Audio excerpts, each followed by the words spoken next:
mayong buntag sa inyo diha tanan o mga Kabisayaan o mga kaigsoon ako mga Muslim diha, mga kapatid ng mga Muslim, makasalig ko mga salo, mayong buntag kaninyo diha tanan no. So ako lang diha no, yung mga buhay na natamaan ng lindol, mga bagyo, dapat na tulungan no mga idol no. Kaya kung ako lang, mayroon lang akong pera, tutulong ko na yon no. Kaso lang mahirap ako no. Mahirap lang tayo no. Trabaho lang tayo, walang personalan. Laban lang ang kahirapan no.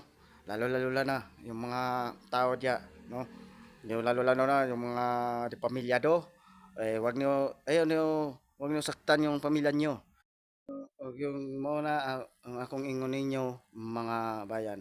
Lalo-lalo na kanong mga babae mga magtituler diyan, ah, inyong mga suot ninyo, ulitin ko pa, buntag diha kaninyo mga Kabisayaan o mga kapatid ko mga Muslim, makasalik ko masulom, may buntag kaninyo diha tanan no. So kawawa naman yung taga Cebu yung natamaan ng bagyo no.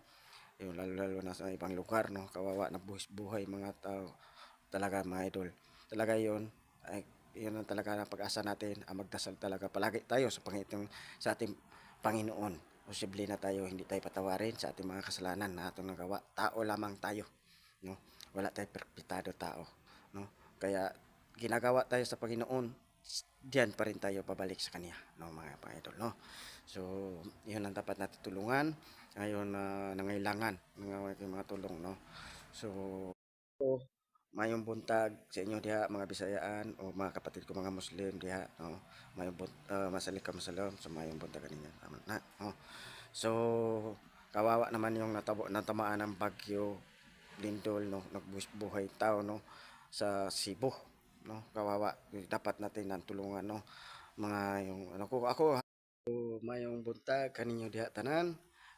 Mga kapatid ko mga Muslim, Assalamualaikum masalam. So maayong buntag kaninyo diha. So maayong buntag sa mga Bisayaan diha no. Maayong buntag sa inyo diha taga Kitulanaga sa Bugay ako. Ako po si Jimboy Lumata, taga Kitulanaga sa Bugay, isang vloggers no. So ito lang sabihin ko.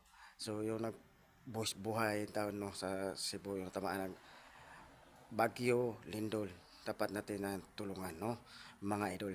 So tayo hanggang buhay pa ay tumutulong tayo sa kapwa natin tao no. Ay sino pa ba ang magtutulungan kung hindi tayo ang Pilipino no mga idol. So tandaan natin